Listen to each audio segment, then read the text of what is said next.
Hey everybody, here we have a little bitty part system. Probably the smallest part system I've ever featured on Q Computer channel. It's a Dell Optiplex FX160. It's a little bitty full-fledged machine. Does not have an optical drive though. It's a small form factor, power efficient machine. Has an Intel Atom processor. Currently has 2 gigs of RAM installed. And the reason why I got this was because it's unique, and I was wondering if there was any possibility of making it into a TV box. Now, when you think Intel Atom, you think something that's just absolutely, horribly slow, very basic and things like that. But if you look here, it has DVI, VGA. Let's see, USB 2 ports. And it even has gigabit LAN. So, might be a little bit promising, but unfortunately it does not post. Let me show you what it does. It does not even power on. It gets power, but it doesn't power on. There's something that needs to be addressed. Maybe something as simple as resetting the CMOS. Don't know for sure. But here's what it does when you give it power.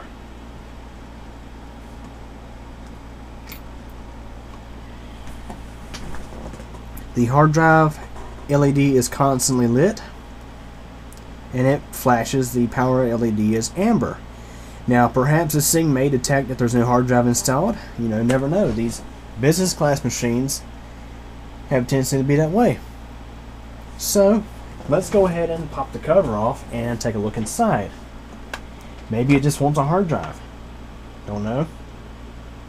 We'll find out.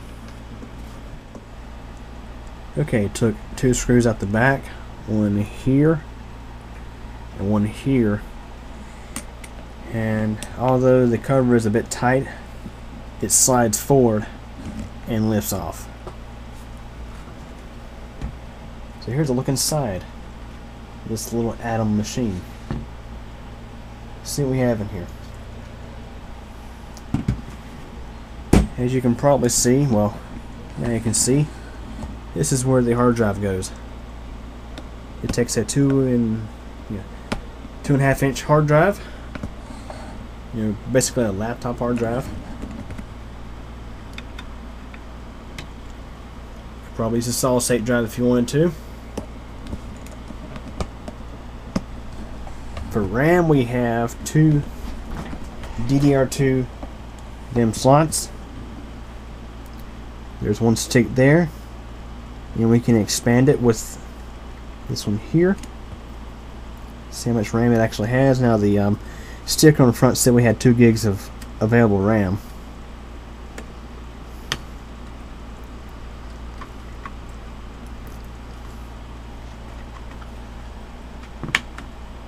It's quite an interesting little machine, the way it's designed. So get that lift out.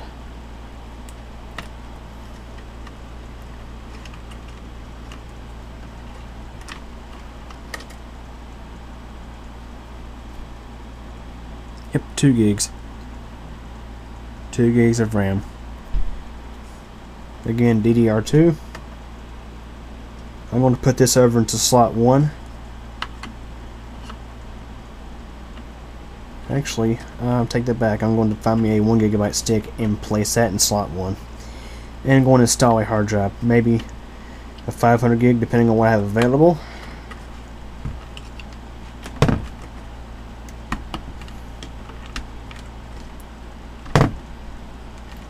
RAM fits in there pretty tightly. So let's go ahead and get the other stuff that's needed. Okay, one thing I noticed about this thing is it is getting power, because when you plug in a hard drive, the hard drive spins up. Now I've reset the CMOS and it still behaves really weird. But what's interesting is, it's flashing an amber LED, and it lights up the hard disk activity LED as solid blue. Now basically, ComputerWorks, they took the original hard drive out along with one of the sticks of RAM. Notice there's no RAM installed up here in slot 1. So we're going to install some RAM into slot 1. And even when I do this, it probably will not post. I think I know why. Don't know for sure, but I think I might know why. Okay, RAM's installed. Let's plug in a hard drive, but leave it sort of to the side.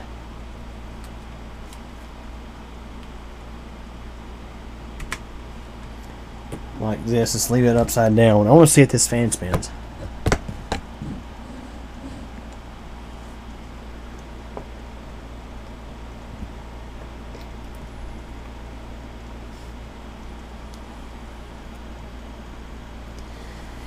Same thing. Hard drive is spinning up. Listen closely, you may hear it. But this fan here is not running.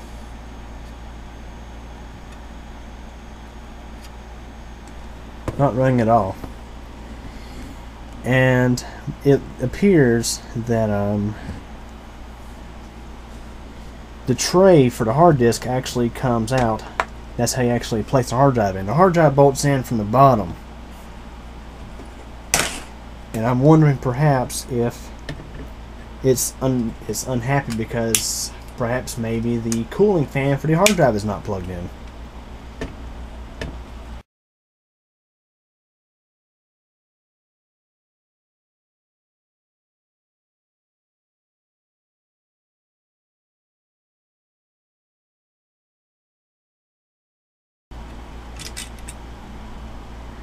Okay, fan is in fact plugged in.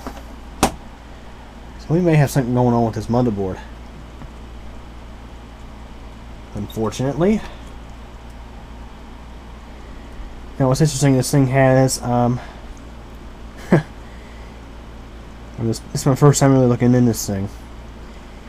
What I find funny about this machine is that it has this connector for the SATA drive, but also has this female connector actually built into the board. We also have a mini PCIe slot right here. Commonly things like Wi-Fi cards and whatnot would plug in there, but let's see. Not really sure what will go in there because if this thing had Wi-Fi, actually it makes sense. This machine did not include integrated Wi-Fi. So that's where the integrated Wi-Fi would go if it had it. So let's go to, while we have this open, I'm going to go ahead and reconnect some connectors. See if we can figure out why it's not wanting to power up for us.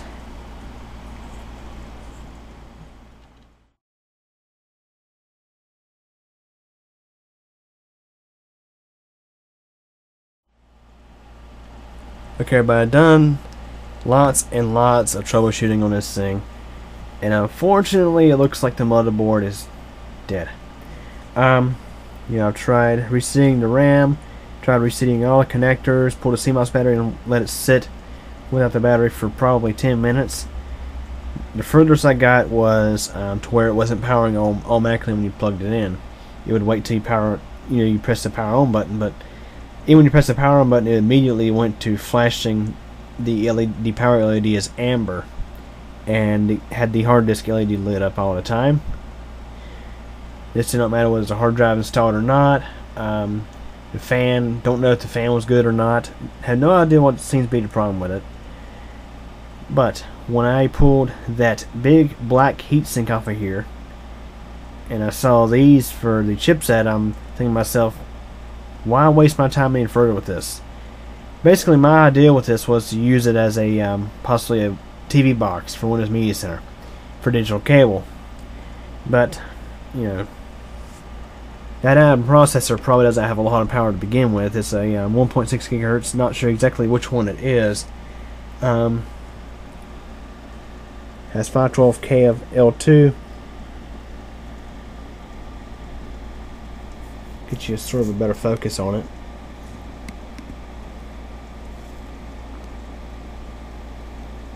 Yep, there it is. But when I see this That's the graphics North bridge. I seriously doubt that has HDCP support, which is definitely a must if you're using digital cable on Media Center. Which there's the South bridge. When I see the copyright dates on these chips as 2006, and when you look up information on HDCP, you don't really find any information on it. Chances are likely that it's not HDCP compliant. Now, I looked at the service tag on this machine, and it was actually shipped out of Dell in 2011, so it only lasted maybe 4 years. Kind of disappointing, but considering the low-end capabilities of this thing, I'm just gonna part it out. Now, what's interesting is the way this thing gets its power. That power supply is not an ATX power supply. It's basically, you know, a active PSC 12-volt output power supply. It takes in 120 or 240 volts wherever you're at, and it just steps it down to 12 volts at roughly, I think, 4.5 amps, something like that. Then it just outputs it here via the standard, you know, ATX 12-volt style connector. So the motherboard just gets 12 volt at all times, and it has DC to DC built in. Sort of like the motherboards that are in the like that HP Compact machine I showed you not long ago. You know, showed you the Compact, which the motherboard out of that got put into the TV Box Slim, and that HP that I showed you is basically the same thing. Unfortunately, that motherboard, I tried reflowing it and numerous things. It just did not want to give video to the monitor. Very unfortunate. But basically, I got 2 gigs of RAM out of this little power supply, which I may find a use for someday. And this thing actually has a 107 Professional license on it, so not the cheapest part system I've ever got in the past, but I mean, you know, it's not the worst deal out there. Which, as you look at the heatsink that covered both of these chips, it's got your standard thermal pads on the bottom. It's actually, I'm not sure if those are thermal pads or just what I call the pink stuff. Okay, those are thermal pads. But yeah, it is what it is.